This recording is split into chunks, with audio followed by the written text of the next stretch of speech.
Le légalisme, c'est l'élévation des traditions humaines au niveau des commandements de Dieu.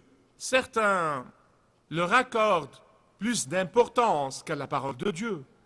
Le légalisme, c'est d'observer les lois et les traditions et les règles humaines. Et je parle de l'Église maintenant, je ne parle pas de lois humaines auxquelles nous devons obéir en dehors de l'Église, je parle de l'Église. Vous les observez, vous leur accordez autant ou même plus d'importance qu'à la parole de Dieu. Et vous vous imaginez que c'est ce que veut Dieu. Le légalisme, c'est croire que si vous respectez les traditions humaines, vous trouverez faveur aux yeux de Dieu. Le légalisme dans certaines traditions a vraiment été plus important que la parole de Dieu elle-même. Maintenant, vous pouvez comprendre pourquoi, pendant les 20 dernières années de la vie de cette Église, nous avons travaillé dur, nous avons travaillé avec diligence pour ne pas voir surgir le spectre du légalisme dans cette Église. Nous n'avons pas de vache sacrée à part Jésus et l'Évangile du Seigneur Jésus-Christ. Amen. Amen. Je connais des églises évangéliques protestantes qui accordent plus d'importance au programme qu'à la parole de Dieu. Le programme est la chose la plus importante. Vous pouvez changer n'importe quoi, mais vous ne pouvez pas changer le programme. Dieu merci, nous pouvons laisser tomber un programme ici à l'instant s'il ne fait pas son effet. Mais écoutez, le légalisme, c'est cet esprit religieux qui dit que si je vais à l'église 1 heure par semaine, je pourrais vivre comme le diable pour le reste de la semaine. Le légalisme, c'est l'esprit religieux qui dit qu'à moins que vous adoriez d'une certaine façon, à moins que vous soyez baptisé d'une certaine façon, à moins que vous suiviez une certaine liturgie, à moins que vous fassiez ceci ou cela, vous n'êtes pas un bon chrétien. Le légalisme, c'est de condamner un péché et de fermer les yeux sur des tas d'autres péchés. Le légalisme, c'est de focaliser sur les choses qui ne sont pas essentielles pour le salut et les rendre presque aussi importantes que l'Évangile lui-même. Il fait croire à tort aux gens qu'ils peuvent être de bons chrétiens s'ils font ou s'ils ne font pas certaines choses. Mais laissez-moi peser le pour et le contre. Bien que nous comprenions les problèmes du légalisme, beaucoup de la jeune génération chrétienne d'aujourd'hui sont passés à l'autre extrême et ils ont transformé la grâce en licence. Aujourd'hui, il y a très peu de jeunes chrétiens qui discernent et jugent ce qu'ils regardent, ce qu'ils écoutent, où ils vont, ce qu'ils lisent, qui ils fréquentent, et ils ont transformé la grâce en licence. La Bible a un mot pour ceux qui transforment la grâce en licence. Elle les appelle charnels. Elle les appelle charnels. Et c'est pourquoi nous devons comprendre la grâce de Dieu. Nous devons avoir une bonne compréhension de la grâce. Nous devons avoir une bonne assimilation de ce qu'est la grâce. Nous devons avoir une bonne appréciation de la grâce de Dieu. Écoutez-moi bien sur ce point. Un chrétien biblique est un chrétien équilibré. Et un chrétien équilibré s'abstient du péché. Et la seule raison pour son abstention, c'est qu'il connaît le prix que le Seigneur Jésus-Christ a payé pour le péché sur la croix. Et c'est qu'il sait que seule la force du Saint-Esprit de Dieu lui donne le pouvoir sur le péché et lui permet de triompher du péché. Il sait que la raison pour laquelle il obéit au Dieu vivant, la raison pour laquelle il obéit à la parole de Dieu, la raison pour laquelle il obéit au commandement de Dieu, c'est simplement parce qu'il aime le Seigneur Jésus-Christ, qui a tout donné pour le racheter. Que c'est par vénération pour lui, par respect pour lui, par adoration pour lui, et non pas pour essayer de l'acheter. Non, c'est du paganisme.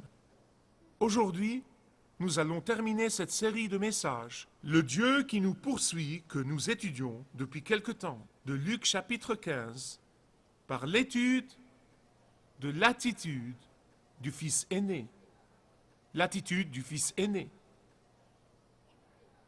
Rappelez-vous que depuis le début de ce chapitre, Jésus parlait aux pharisiens qui sont les plus légalistes des légalistes. Il parlait à ces pharisiens qui observaient tous les rituels et les apparences extérieures et les interprétations de l'Ancien Testament par les gourous et les rabbins et les érudits, plus que la parole de Dieu elle-même. Oh, mais pendant qu'ils observaient tous ces rituels, leur cœur était dans le pays éloigné. Leur cœur n'était pas avec Dieu. Et c'est pourquoi le Seigneur Jésus-Christ, quand il arrive à cette partie, leur dit explicitement et dans le fond, « Monsieur le pharisien, laisse-moi te dire, tu es le fils aîné. Monsieur le pharisien, le fils aîné, c'est tout ton portrait. Monsieur le pharisien, tu es celui qui observe tous les rituels extérieurs et toutes les interprétations de la parole de Dieu, mais ton cœur est loin de Dieu. Tu es de ceux qui peuvent condamner un péché, mais tu rationalises et tu justifies et tu honores le non-pardon, et tu rationalises et tu honores l'amertume et l'envie et les commérages et la médisance et la diffamation de ceux avec qui tu es en désaccord. Écoutez-moi bien sur ce point. Le cœur légaliste du fils aîné se manifeste extrêmement, suprêmement dans le fait qu'il n'a pas pu pardonner à son cadet repentant.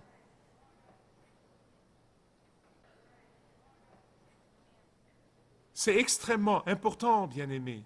Même si vous oubliez tout ce que je vais vous dire, n'oubliez surtout pas que si vous voulez être comme votre papa céleste, vous devez pardonner comme votre papa céleste. Et comment votre papa céleste pardonne-t-il? Nous l'avons vu dans le message précédent. Nous avons vu qu'il ne vous reproche jamais, jamais votre péché confessé. Quand vous lui dites « Père, pardonne-moi », l'affaire est réglée. Il ne sauvegarde pas votre péché sur un disque dur pour s'en servir contre vous dans l'avenir. Il est effacé. C'est comme ça que votre papa pardonne, et c'est comme ça que vous devez pardonner. Quand vous refusez de pardonner à un repentant, votre relation avec votre Père céleste devient tendue, et vous le voyez clairement dans l'histoire ici. Vous le voyez très clairement. Parce que les disciples du Seigneur Jésus-Christ n'ont pas d'autre choix que de pardonner. Le pardon est la seule clé qui ôte les menottes de la haine et de l'amertume et de l'envie. Le pardon ouvre les portes fermées des prières non exaucées. Le pardon aligne votre volonté sur celle de Dieu. Le pardon aligne votre cœur sur le cœur de Dieu. Et l'indignation du frère aîné s'est transformée en rage quand il a appris ce que son père avait fait. Vous voyez, les pharisiens ne pouvaient pas accepter le fait que le Dieu d'Abraham et d'Isaac et de Jacob, que le Dieu de Moïse et d'Élie et de Josué puisse pardonner à un repentant des nations. Ils ne pouvaient pas accepter cela. Ils ne pouvaient pas le comprendre. Et pourtant, c'est comme ça qu'il était dans l'Ancien Testament. Mon fils et moi, Johnny et moi, nous étudions la Bible ensemble chaque matin et nous lisons le livre d'Ésaïe qui explique d'une façon très claire que Dieu reçoit à bras ouverts quiconque vient à lui dans l'Ancien Testament. Oh, mais ils ont supprimé cette partie parce qu'ils ne pouvaient pas la comprendre. Et la colère des pharisiens contre Jésus, pour avoir prêché la grâce, s'est transformée en rage au jour que nous appelons le Vendredi Saint. Et ils ont crié, « Crucifie-le! Crucifie-le » Nous ne voulons pas un Dieu de grâce. Nous voulons un Dieu de rituel qui nous acceptera parce que nous prenons les choses en main et non pas parce qu'il est souverain. Voici un autre enseignement important, quelque chose que je ne veux pas que vous manquiez. C'est extrêmement important. Dans la culture de l'époque, au temps où Jésus parlait à ces gens-là, le fils aîné devait, par tradition, présider à toutes les festivités de la famille. Il était l'hôte des banquets de la famille. Quelle que soit sa personnalité, qu'il soit timide ou pas, qu'il soit extraverti ou introverti, ça n'avait pas d'importance. Ça faisait partie du boulot, ça faisait partie de ses responsabilités, ça faisait partie de ses fonctions. C'était son travail comme fils aîné. Mais dans le cas de ce fils aîné, il a non seulement déçu son père en refusant de présider à la célébration de la famille, mais encore il a fait une scène en dehors de la maison. Il a en fait insulté son père en refusant de faire son devoir. Et il a créé une rupture ouverte dans sa relation avec son père. Bien-aimés, écoutez-moi avec soin. Aux yeux de Dieu le Père, la rébellion du fils aîné est aussi grave que la rébellion de son cadet. Dieu n'a pas de grands péchés et de petits péchés. Le péché est péché à ses yeux. Et c'est pourquoi, quand il vous rachète de tous vos péchés. Vous dites, Michael, d'où tu as cherché ça? Eh bien, regardez le verset 28 de Luc 15. Regardez le verset 28. Jésus dit que le Père a dû sortir de la maison et laisser les invités pour aller implorer son fils aîné. Maintenant, écoutez-moi, ça ne se faisait jamais dans le contexte de cette culture. Jamais. Un père ne sortait jamais pour implorer son fils. C'était le fils qui devait implorer son père. Le père ne priait jamais son fils. C'était le fils qui devait prier son père. Le père ne s'humiliait jamais devant son fils. Oh, mais c'était le fils qui devait s'humilier devant son père. Vous voyez, vous devez comprendre qu'en un seul jour, ce père en particulier s'est humilié 2 fois en un seul jour. Il s'est humilié quand il a couru vers son fils rebelle qui est revenu repentant, lui demander pardon et ça ne se faisait jamais. Et il s'est humilié encore avec son fils aîné qui était apparemment bon, mais intérieurement, son cœur était loin de Dieu, son cœur était rebelle. Ce père a laissé la maison et il a laissé la fête et il est sorti dans la rue pour aller prier son fils aîné. Qu'est-ce que cela veut dire? Qu'est-ce que cela veut dire? Cela veut dire, écoutez bien s'il vous plaît, que Dieu en Christ s'est humilié, que Dieu en Christ a fait l'impensable, que Dieu en Christ a fait l'impossible, que Dieu en Christ a fait l'inattendu, que Dieu en Christ a fait l'extraordinaire, que Dieu en Christ a fait ce que nul n'a pu comprendre. Le Dieu de gloire s'est humilié et est mort sur une croix pour racheter les pécheurs. Il s'est humilié jusqu'à la mort de la croix. Pour les Juifs qui étaient à la maison sous l'ancienne alliance, mais leur cœur était loin de Dieu. Et pour les nations qui ont pris toutes les bénédictions de Dieu, et toutes les ressources de Dieu, mais ils ont rejeté Dieu, ils ont ignoré Dieu. Il est mort pour les deux. Ceux qui étaient dans une rébellion ouverte et ceux qui étaient dans une rébellion secrète. Et vous seuls savez où vous en êtes.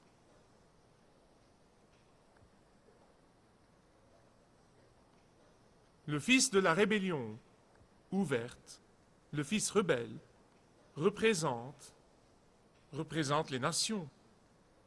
Et le fils de la rébellion secrète représente les Juifs. Écoutez-moi bien. Et c'est pourquoi vous voyez que les gens, en ce temps-là, dans leur vision du monde, étaient divisés en deux catégories. Le monde entier, les Juifs et les nations. Pour eux, c'était toute l'humanité. Et c'est pourquoi le salut ne peut être trouvé que dans le Christ seul. Pour les Juifs et les nations, le ciel n'est possible que dans le Christ seul. La rédemption n'est réelle que dans le Christ seul. Et ces leaders et professeurs et prêcheurs et pasteurs et prêtres fourvoyés qui vous disent que tous les chemins mènent à Dieu, que tous les chemins mènent au ciel, que tout le monde ira au ciel, ils contredisent par cela les paroles de Jésus-Christ. Car c'est lui et lui seul qui s'est humilié pour que quiconque vienne à lui reçoive le pardon. Tous les membres de la race humaine. Le fils aîné représente les Juifs et le plus jeune représente le reste du monde. Et c'est pourquoi Jésus a laissé ouverte la fin de cette histoire. En fait, quelqu'un m'a dit l'autre jour, il m'a dit, pourquoi cette histoire n'a-t-elle pas une fin? Elle n'a pas de fin, elle est plutôt ouverte. C'était délibéré de la part du Seigneur Jésus-Christ, parce que la fin sublime de cette histoire réside dans les bras ouverts tendus sur cet arbre que nous appelons la croix, et qui sont tendus pour accueillir quiconque, de toute tribu et de toute langue et de tout peuple et de toute nation, de tous les milieux religieux, de tous les milieux et d'aucun milieu, de tous les âges, de tous les péchés, petits et grands. Tous ceux qui pensent qu'ils ont énormément péché et tous ceux qui pensent qu'ils ont un peu péché. Tous ceux qui ont menti un mensonge blanc et tous ceux qui ont brisé tous les commandements. Pour Dieu le Père, le péché est péché. Maintenant, mes amis bien-aimés, je vous ai dit depuis le début que c'était une histoire vécue, et c'est vrai. La Bible ne dit pas que c'est une parabole, parce que c'est une histoire vécue de Dieu le Père, qui en Jésus-Christ, et en Jésus-Christ seul, a rendu le pardon possible à quiconque vient à lui, pour que tous ceux qui viennent à lui et à lui seul et demandent son pardon, expérimentent le salut et la paix et la joie et le contentement et la vie éternelle. Le Père aime ses deux garçons qui représentent toute l'humanité. Il aime les deux. Et c'est pourquoi nous prêchons l'Évangile à toute la création. Et c'est pourquoi nous nous sommes engagés à prêcher l'Évangile dans le monde entier à partir de cette Église. Parce que Dieu aime les pécheurs, où qu'ils soient, qui se repentent et se tournent vers lui. Et la question que je prie Dieu de faire flamboyer dans tous les cœurs et tous les esprits, non seulement aujourd'hui, mais pour longtemps, et peut-être pour le reste de votre vie. Je sais que c'est une question qui me hante tout le temps.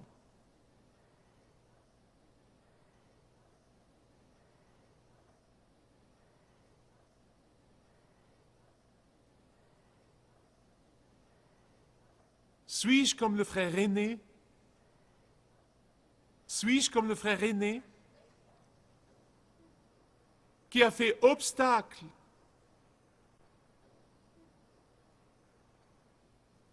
aux autres pour les empêcher d'entrer? Sauvegardez-vous les apparences Ne faites-vous que le minimum? Regardez-vous autour de vous pour voir les gens mourir et aller à l'enfer. Puis vous vous dites, du moment que je suis sauvé, ça va. Ma famille est sauvée, tout va bien. Je n'ai pas à m'inquiéter. Or, mes amis bien-aimés,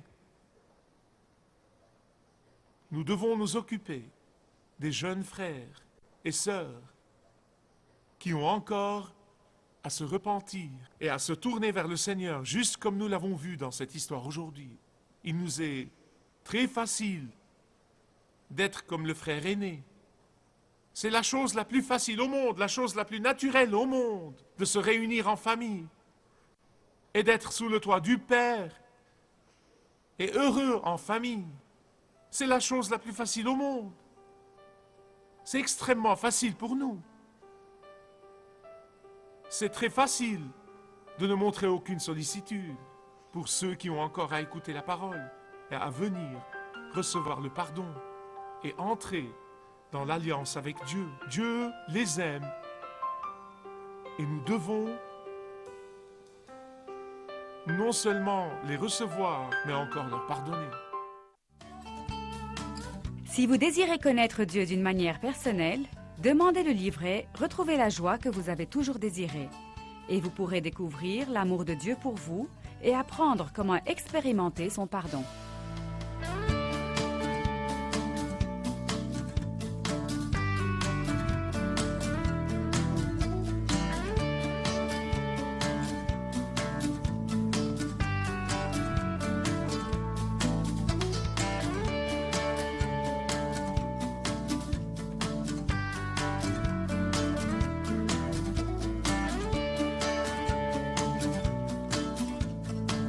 Si vous avez une relation personnelle avec Dieu et vous êtes intéressé à marcher plus intimement avec lui, demandez le livret « 7 pas sur le chemin de la foi » qui vous guidera dans une relation plus profonde avec votre Père Céleste. Demandez votre livret gratuit.